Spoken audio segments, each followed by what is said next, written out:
The anticipation surrounding the Gervonta Tank Davis and Lamont Roach Jr. rematch, scheduled for August 16, 2025, has electrified the boxing world, sparking debates and stirring emotions among fans, fighters, and insiders alike. The first encounter between these two lightweight titans ended in a controversial draw, a result that left the sport divided and hungry for resolution. The build-up to this rematch has been anything but subtle, with Davis posting a provocative video on his X account showing himself knocking out Roach 4 times during sparring sessions. The footage, devoid of commentary, spoke volumes. Davis is out to prove that the March 2025 fight was an anomaly, a night where he was off his game, and that Roach is no match for his full potential. This move has ignited conversations across the boxing landscape, with opinions split on whether Davis will dominate or if Roach can capitalize on the cracks exposed in their first meeting. The video Davis shared didn't just stir the pot, it set it ablaze. Fans and analysts dissected every frame, debating whether the knockouts were recent or from years past, and whether they truly reflect the dynamic between the two fighters today. Some see it as psychological warfare, a calculated attempt by Davis to get inside Roach's head months before they step into the ring. Others view it as a bold declaration of confidence, a reminder that Davis possesses the kind of power that can end fights in an instant. The boxing community is buzzing, with professionals like Frank Martin, who faced Davis in June 2024, weighing in on what went wrong in the first fight and what to expect in the rematch. Martin's perspective carries weight because he's been in the ring with Davis, experiencing firsthand the devastating shift in gears that Tank can unleash. In their June 2024 bout, Martin held his own early, navigating Davis's slow start. But by the third round, something changed. Davis began cutting off the ring, applying relentless pressure, and cornering Martin with a precision that left no escape. In the 8th round, a left uppercut landed so cleanly that Martin admitted he didn't see it coming. He was out on his feet before he hit the canvas, and the fight was over. Reflecting on that experience, Martin insists the version of Davis who fought Roach was a shadow of the one he faced. He argues that Davis underestimated Roach, assuming the fight would be a walkover, and paid the price with a lackluster performance that led to the draw.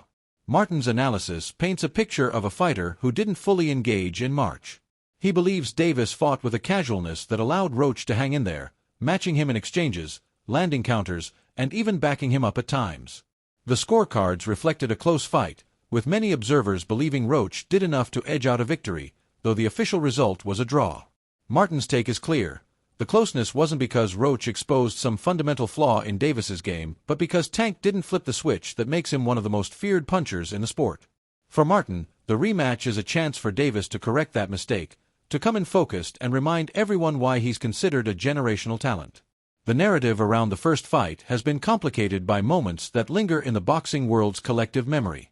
One of the most debated incidents was Davis taking a knee in the 9th round after what appeared to be a stiff jab from Roach. Fans and analysts have argued over whether it was a legitimate reaction to an eye issue, a tactical move to buy time, or a sign of vulnerability.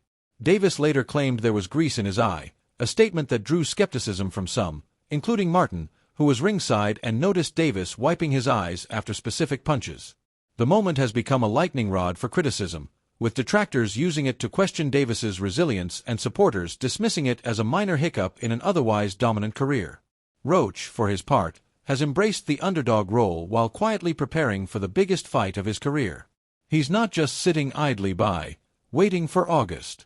Rumors have swirled that he's considering a tune-up fight before the rematch, a risky move that could either keep him sharp or derail his momentum. Roach's confidence stems from his performance in the first fight, where he showed he could hang with one of the sport's biggest stars. He countered Davis's counters, landed clean shots, and displayed a resilience that surprised many casual fans who underestimated him. After the draw, Roach went on what some called a celebration tour, soaking up praise from fans and boxing figures who lauded his effort. Critics like Martin, however, argue that Roach took too much pride in a moral victory, acting as if he'd won when the record books say otherwise. The boxing world's split opinion on Roach is fascinating. To some, he's a skilled fighter who's been overlooked, a product of the same gritty DMV, DC, Maryland, Virginia boxing ecosystem that produced Davis. Fighters like Keyshawn Davis, no relation to Gervonta, have spoken up in Roach's defense, emphasizing that he's not just another opponent. Keyshawn, a brash contender who's been gunning for a shot at Tank, has praised Roach's ability, noting that he's a dangerous, well-rounded fighter who can't be dismissed. He's pushed back against the narrative that Davis's off night was the sole reason for the draw, arguing that Roach's skill set, his quick hands, sharp counters, and ring IQ played a significant role. Keyshawn even compared Davis to Floyd Mayweather, crediting him with carrying boxing's entertainment value after Mayweather's retirement, but he's adamant that Roach deserves respect as a legitimate threat. The rematch has taken on a life of its own, fueled not just by the first fight's outcome but by the broader context of Davis's career. At this stage, Tank is a proven commodity, a multi-division champion with a string of highlight reel knockouts. He's made the kind of money that allows him to fight on his terms, yet he's chosen to run it back with Roach rather than chase a bigger name like Shakur Stevenson or Ryan Garcia. Some see this as a strategic move to silence doubters and reassert his dominance before moving on to megafights. Others, including Garcia, question whether it's worth it to fight for the approval of fickle fans who will praise him one day and criticize him the next. Garcia, who was knocked out by Davis in 2023, believes Tank will come in sharper this time, having learned not to underestimate Roach. He predicts a decisive win, likely by knockout, as Davis looks to erase the memory of the draw. Shakur Stevenson, on the other hand, sees things differently. Having sparred with Roach before his 2022 fight against Oscar Valdez, Stevenson knows firsthand what Roach brings to the table. He describes Roach as patient, precise, and capable of exploiting Davis's predictable patterns. Stevenson picks Roach to pull off the upset, arguing that the first fight showed Tank's aura of invincibility is fading. He points to Davis's slow starts and occasional lapses in focus as vulnerabilities that a disciplined fighter like Roach can capitalize on. Stevenson's perspective is rooted in his own technical prowess. As one of the sport's most cerebral boxers, he respects Roach's ability to fight smart and stay composed under pressure. The Roach-Davis rematch isn't happening in a vacuum. The boxing world is abuzz with other developments, none more surprising than the return of Manny Pacquiao. At 46, the Filipino legend has announced he's fighting Mario Barrios in July 2025, a comeback that's already raised eyebrows. What's even more shocking is Pacquiao's casual mention of wanting to fight Davis afterward. The idea of a Pacquiao-Davis clash is surreal, a generational showdown between a living legend and a modern-day knockout artist. The weight class discrepancy is a hurdle, with Pacquiao competing at welterweight, 147 pounds, and Davis never fighting above 140. Yet the allure of the matchup is undeniable, with figures like Keyshawn Davis suggesting it could rival the biggest fights in boxing history, drawing in casual fans, YouTube viewers, and purists alike. Pacquiao's return has added a new layer of intrigue to the Roach rematch. If Davis struggles again, the perception of his decline could solidify, making a potential Pacquiao fight look less like a passing of the torch moment and more like a risky gamble. Conversely, if Davis dominates Roach, the narrative shifts back in his favor, setting the stage for a blockbuster clash with Pacquiao. Jeff Mayweather, a respected voice in the sport, noted that the draw with Roach opened the door for these conversations. Had Davis blown Roach out in March, the idea of Pacquiao challenging him would seem far-fetched. But Roach's ability to go toe-to-toe with Tank has given skeptics ammunition and made the Pacquiao talk plausible. The stakes for Davis couldn't be higher. A dominant performance in August would reset the narrative, proving that the first fight was a fluke and re-establishing him as the king of the lightweight division.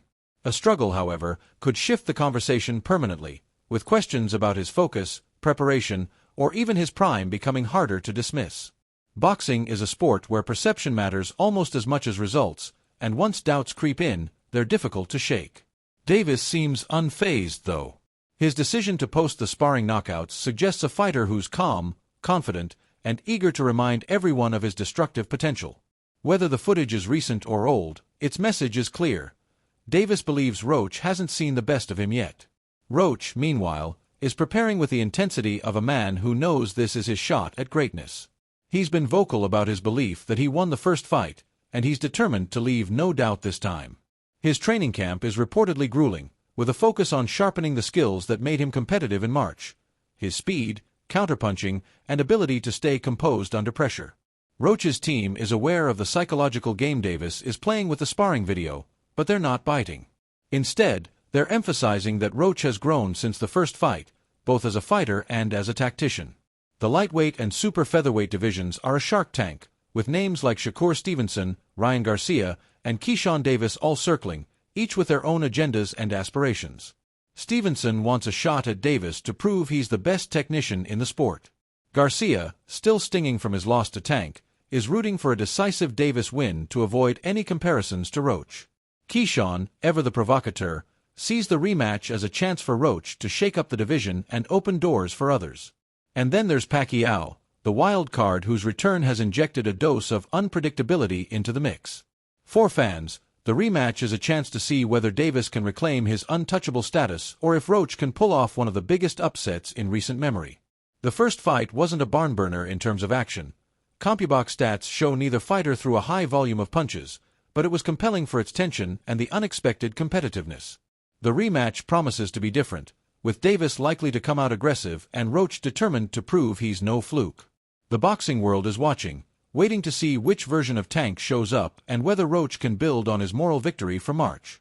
As August 16th approaches, the questions keep piling up. Was the sparring footage a true indicator of what's to come, or just a mind game?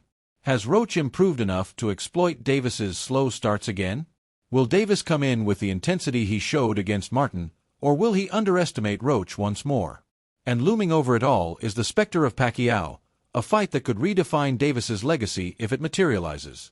One thing is certain, this rematch is more than just a fight. It's a defining moment for both men, a chance to answer the doubters, silence the critics, and shape the future of one of boxing's most exciting divisions. The world will be watching, and the outcome will reverberate far beyond the final bell.